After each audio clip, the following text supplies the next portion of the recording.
منكم أمة يدعون إلى الخير ويأمرون بالمعروف وينهون عن المنكر وأولئك هم المفلحون.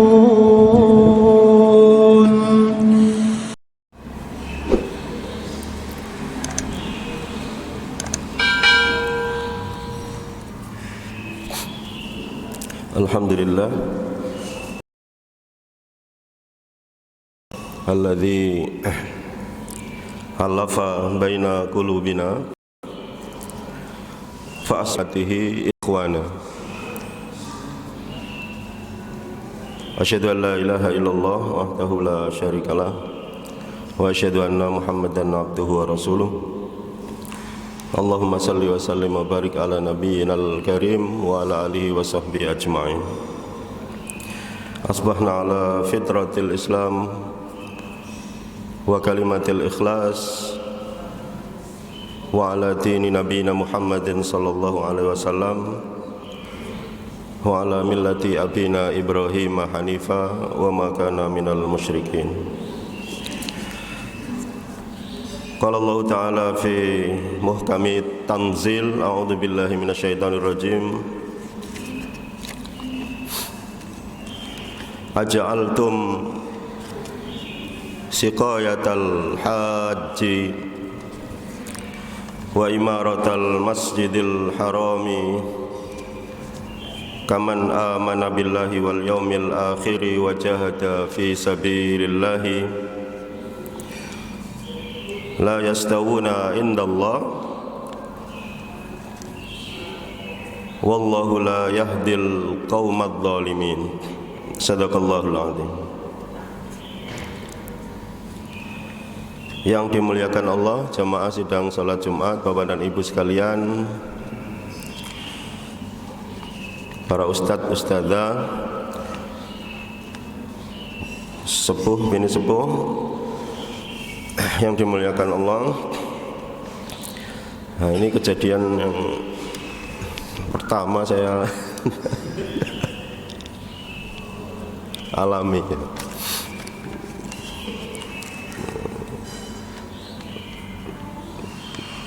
Saya tadi lagi baca, menuntaskan buku duniawi.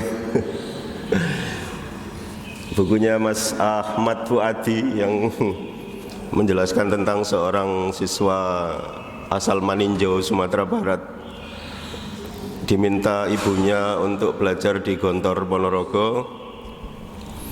Itu novelnya bestseller, tapi sudah lama. Jadi menara-menara itu tinggal beberapa halaman lagi, tiba-tiba telepon berdering. Itu anak-anak kita baca novel itu juga nggak apa-apa ya, gak mambu-mambu Islam nemen, tapi ya ono Islame wakeh.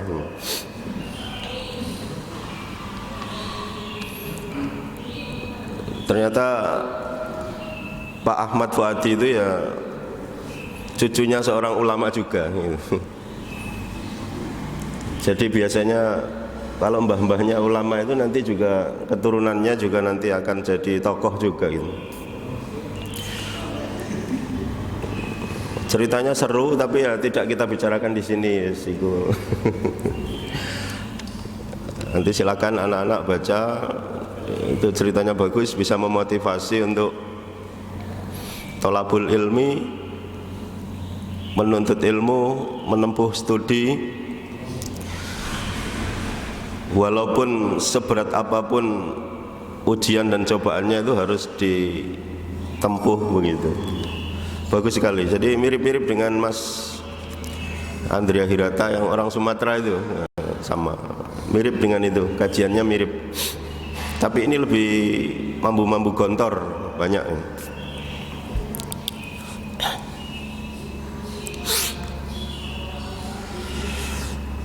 Jamaah yang dimuliakan Allah,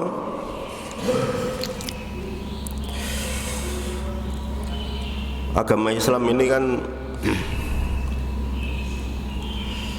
kadang-kadang kita kata Pak Kiai, amalan ini bagus, amalan ini bagus, amalan ini bagus. Semuanya ingin kita lakukan, cuma terkadang sebagai manusia juga ada beberapa keterbatasan.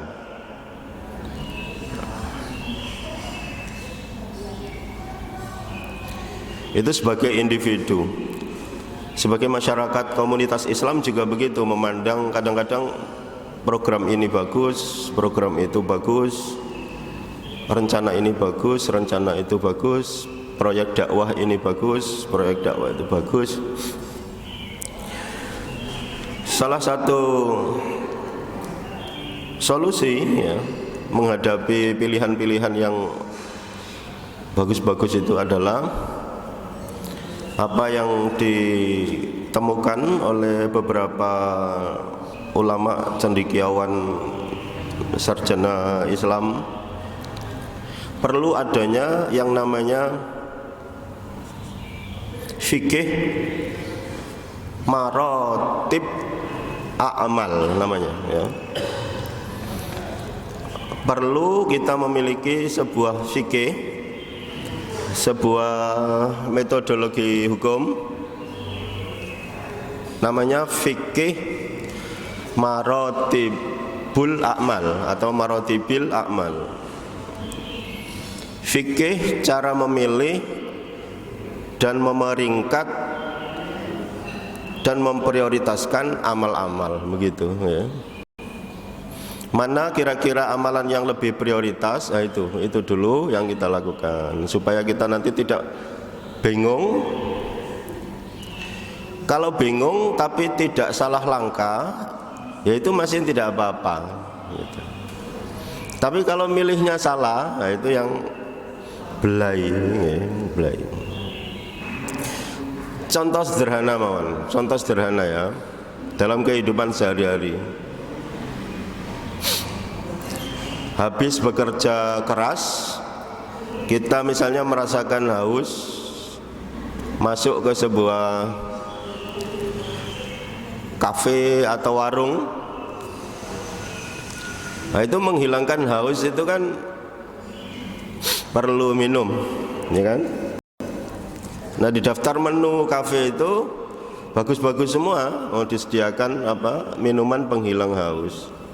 Nah kita lihat menunya. Ada es campur atau es teler begitu ya. Ada juga air mineral. Ada juga misalnya air jahe misalnya begitu. Atau air soft drink. Semuanya bagus untuk menghilangkan dahaga. Nah, gitu. Tapi kalau kita lihat-lihat di situ kan masa soft drink begitu ya, akhirnya es drink disisihkan dulu. Es campur memang enak, tapi kok ada santannya, gulanya terlalu banyak dan segala macam. Pilihannya mungkin ada tersisa dua, apa namanya itu, air mineral atau air jahe begitu. Air mineral ini kok sekedar haus hilang saja, tapi air jahe ini lebih bagus. Lebih sehat. Dan disebutkan di dalam Al-Quran air jahe itu kok minuman surgawi.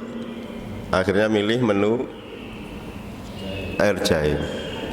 Bagi pengunjung yang lain mungkin orang ini kok blow on. Oh ada yang seweger kok nyari yang jahe begitu. Nah itulah kira-kira perbedaan antara orang yang ngerti fikih maratibil a'mal dengan yang belum paham. Fikih maratibil a'mal itu oleh Syekh siapa itu Al-Qaradawi itu ya, ulama dari Mesir yang pindah domisili ke Qatar atau mana itu. Itu disebut istilahnya fikih aulawiyat. Jadi kalau ulama-ulama ahlu sunnah wal jamaah yang lain mengatakan fikih maratib al-a'mal, fikih tingkatan-tingkatan amal, kalau Pak Dr. Qaradawi itu mengatakan fikih aulawiyat. Nah, dari kata-kata aula itu artinya lebih utama. Aulawiyat itu prioritas-prioritas. Nah, contoh lain misalnya perjaka naksir perempuan dua, jadi belum nikah. Ini dia punya kandidat istri itu dua. Waduh, ini gimana ini? Dua, susah. Yang satunya cantik, yang keduanya juga cantik. Yang satunya anak Pak Kepala Dinas, yang satunya lagi anak Pak Wakil Bupati. Loh, kok mau mirip? Putih, dua-duanya putih. Sekolahnya juga lancar-lancar. Usut punya usut, ternyata yang satunya ngajinya rajin, yang satunya bolong-bolong gitu. Akhirnya Bu, milih yang mana kira-kira? Sama cantiknya, sama anak orang hebat semuanya gitu. Maka penting yang namanya apa? Fikih prioritas, ya Bang ya. Tak kasih contoh banyak ini, biar sampean seneng.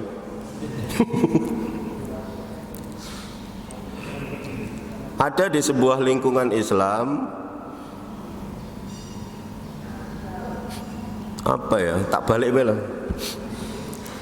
Masjidnya itu masih biasa.